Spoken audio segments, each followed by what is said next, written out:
문재인 대통령이 차기 대통령 선거를 109일 앞둔 어제 저녁 생방송으로 국민들의 질문에 답했습니다. 부동산 문제와 코로나19 방역, 재난지원금, 청년 실업 등의 질의가 이어졌고 민감한 정치 현안들은 다뤄지지 않았습니다.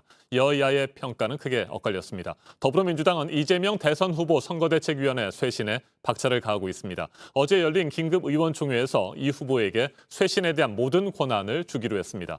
윤석열 국민의힘 대선 후보 선거대책위원회는 김종인, 김병준, 김한길, 이른바 삼김체제가 공식화되면서 출범에 속도를 내고 있습니다. 최창렬 용인대 교양학부 교수 자리 함께했습니다. 어서 오십시오. 네, 안녕하세요. 네, 문재인 대통령 지난 2019년 11월이었습니다. 국민과의 대화를 가진 이후에 2년 만에 다시 국민들의 질문에 답했는데 어제 전반적으로 어떻게 보셨어요? 각본 없이 진행이 됐고 이제 질문자도 이제 무작위로 이렇게 네. 지적을 하고 이런 걸로 봐서 상당히 과거에 옛날에 보면은 좀 정해진 룰에 따라서 했는데 그런 것들에 비해서 상당히 유연해 보였는데 우선 이제 그 K 방역을 많이 강조를 했던 걸 봤고요. 그리고 대단히 우수했다 K 방역. 그리고 예방 접종률이 우리나라가 대단히 높다. 백신 접종이 늦게 시작된 데에 비해서 이런 이제 얘기가 있었고 부동산에 대해서 역시 이제 송구하다는 이제 그런 네. 입장 표명을 했습니다. 그리고 마지막에 얘기했던 게 이제 부동산이 하락세에 접어들었다. 안정 국면에. 근데 그러한 부분들은 좀 이제 국민들 인식과는 조금 동떨어진 면이 없지 않은 것 같고 또 하나 문제가 이게 지금 이제 우리나라가 이제 탑 10에 들었다. 네. 모든 면에서 경제, 외교, 정치, 경제 이런 부분들은 이제 맞는 말씀이긴 한데 어제의 그 국민과에 대한 코로나19에 대한 여러 가지 이제 방역 문제라든지 민생 경제 이런 부분들이었는데 top 10에 들은 거는 맞다고 보더라도 그런 것들은 조금 국민들이 보기에는 조금 인식이 동떨어진 면이 있었다는 생각이 들었습니다. 예. 네. 퇴임을 6개월여 앞둔 상황에서 국민과의 대화를 가졌습니다. 다소 이례적이다 이런 네. 평가도 나오는데 이건 어떻게 생각하세요? 어떤 의도가 있을까요? 글쎄 뭐 재작년에도 했었으니까 네. 그럼 의도라고 꼭 보기는 어려울 것 같아요. 지난해 이제 코로나 때문에 못했고 재작년 11월 이맘때였거든요. 그 2년 만에 했는데 이제 퇴임을 얼마 안 남기고 했기 때문에 이게 혹시 또 이제 선거 국면이기 때문에 야당으로부터 뭔가 이게 관건 선거하려 하는 게 아니냐 이런 비판을 받을 수 있다 하더라도 어쨌든 국민과 소통하는 것이고 국민과 공감을 갖겠다라는 거 아니겠어요? 그리고 네. 국민들이 직접 질문한 거니까 국민 패널들이 질문하고 또 이제 온라인상에서도 질문을 했기 때문에 그 부분까지는 굳이 그렇게 연결시킬 필요는 없지 않겠는가 이런 생각도 듭니다. 네. 여야의 평가는 엇갈렸습니다. 네. 좀 더 구체적으로 살펴보면요. 민주당은 국민의 고단했던 시간을 위로한 시간이었다라고 평가했고요. 국민의힘은 국민들의 고통을 철저히 외면하고 자신만의 환상에 빠진 돈키호테 대통령이다. 이렇게 혹평을 했습니다. 정의당은 진솔한 사과가 없었다고 비판했고요. 이건 어떻게 봐야 됩니까? 글쎄 시간이 워낙 제한적이었으니까 게다가 주제가 이제 이게 한정됐다 하더라도 시간이 워낙 짧았어요. 그러다 보니까 아무래도 대답이 원론적인 수준에 그치는 부분은 분명히 있었다고 네. 봅니다. 근데 저는 좀 아쉬운 게 있는 게 이제 문재인 정부 5년 이제 6개월 남았으니까 또 많이 남았다고 어제도 대통령께서도 직접 말씀을 했습니다만 그동안 쭉 지내온 부분 이제 소득 주도 성장이라든지 최저임금 인상의 속도가 빨랐다라는 거, 임대차 보호법 등으로 해가지고 거의 이제 전세가 사라진 이런 것들이 민생에 굉장히 그 힘들게 한 부분들이거든요. 이런 부분들에 네. 대한 지적이 좀 약하지 않았을까.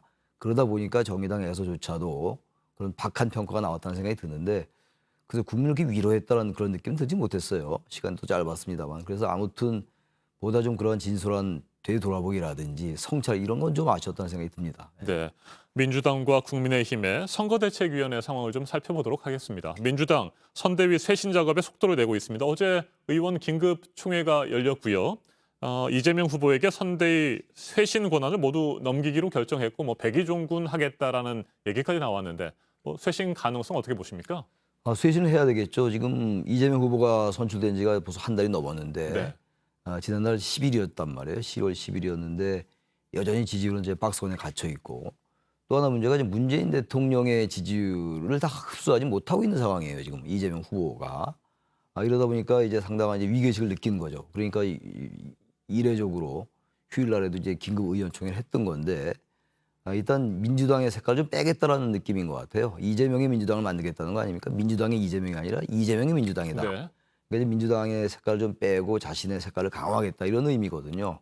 다시 말하면 지금 정권 교체론이 워낙 높지 않습니까? 정권 교체론이 높은 상황 속에서는 민주당 대 국민의힘 이 구도로 가서는 상당히 어렵다는 느낌을 갖는 것 같아요. 그러니까 이 당 대 당의 구도를 후보 대 후보의 구도, 이재명 대 윤석열의 구도로 가면 뭔가 승산이 있지 않느냐. 그러니까 이제 민주당이나 이재명 후보가 판단하기에는 인물 대 인물로 보면 이재명이 윤석열보다 낫다. 뭐 이런 판단을 좀 하는 것 네. 같아요. 다시 말하면 인물, 정당, 이슈 이런 여러 가지 선거의 그 변수들이 있는데 인물론으로 가자. 아마 그런 쪽으로 방향을 틀은 게 아니겠는가라는 생각이 들긴 합니다. 예. 네, 국민의힘 윤석열 대선 후보의 선대위도 윤곽을 드러냈습니다. 이른바 삼김 체제가 확실히 뭐 가동될 것으로 보이는데 이건 어떻게 평가하세요? 그래서 김한길, 김병준 위원장이 영입이 네. 됐어요. 김병준 위원장 같은 경우는 이제 참여정부 때 정치실장을 했는데 또 자유한국당, 국민의힘의 전신입니다만 자유한국당의 또 비대위원장을 했단 말이에요. 그러니까 이런 분들이 들어오면 아무래도 이제 뭐 중도 확장 이런 거는 뭐 효과가 있을지 모르겠어요. 김한길 전 대표도 마찬가지긴 한데 문제는 뭐 다들 지적하는 것 같긴 합니다만 많이 알려진 인물인 건 좋은데 너무 과거 이미지가 있다라는 거예요. 네, 그러니까 참신성이라든지 새로운 인물을 좀 전면에 내세우고 이런 것들이 좀 아쉽다는 겁니다. 2012년도 박근혜 후보, 박근혜 선대위 때 보면 상당히 새로운 인물이 많이 나왔어요. 그 당시 안대희 정치쇄신 특위위원장도 영입을 하고 김영준 중앙선대위원장 이런 등등인데 그런 부분들에 비해서 조금 아쉬움이 있는데 아마 새 인물을 또 영입을 하겠죠. 일단 그러나 이제 그 갈등이 김정희 위원장은 좀 김병준이나 김한길 전 대표 영입에 조금 반대하는 입장이었거든요. 네. 근데 그 부분이 봉합됐다는 건 의미가 있다라고 평가할 수 있을 것 같습니다. 네. 윤석열 후보가 어제 교회 예배를 봤는데 이때 장제원 의원이 동행을 했습니다. 그러면서 장제원 의원이 또다시 비서실장에 거론되고 있는데 이 장제원 의원에 대해서 김종인 전 비대위원장 뭐 좀 부정적이지 않습니까? 뭐 갈등의 불씨가 되지는 않겠습니까? 윤 후보가 이제 자신이 선호한 인물들이 분명히 네. 있어 보입니다. 근데 장제원 의원은 이제 최근에 이제 같이 일을 하다가 이제 가정 문제 때문에 이제 사퇴를 한 거였잖아요. 네. 선대위에서. 그렇다면 굳이 전 비서실장으로 영입을 안 하더라도 다른 방법으로도 윤 후보를 도울 방법이 있다고 생각을 해요. 근데 어떻게 될지 모르겠습니다만 지금 말씀처럼 김종인 위원장이 좀 반대하는 입장이란 말이죠. 그렇다면 이런 부분들은 좀 가능하면 피하는 게 좋을 것 같은데 윤 후보는 어쨌든 후보로서의 뭐 이른바 당무 구성권도 있는 것이고 선대위 구성 권한도 있으니까 아마 좀 이제 집착하는 측면이 있는 것 같아요. 그러나 저는 선거 전략으로 볼 때 특히 젊은 세대들의 이 부동표가 크잖아요. 그런 면으로 본다면 저는 굳이 그렇게 집착할 필요는 없을 것 같은데 그건 윤 후보가 생각하기 나름이겠죠. 예. 알겠습니다. 오늘 여기까지 듣겠습니다. 최창렬 용인대 교양학부 교수였습니다. 말씀 잘 네, 들었습니다. 고맙습니다.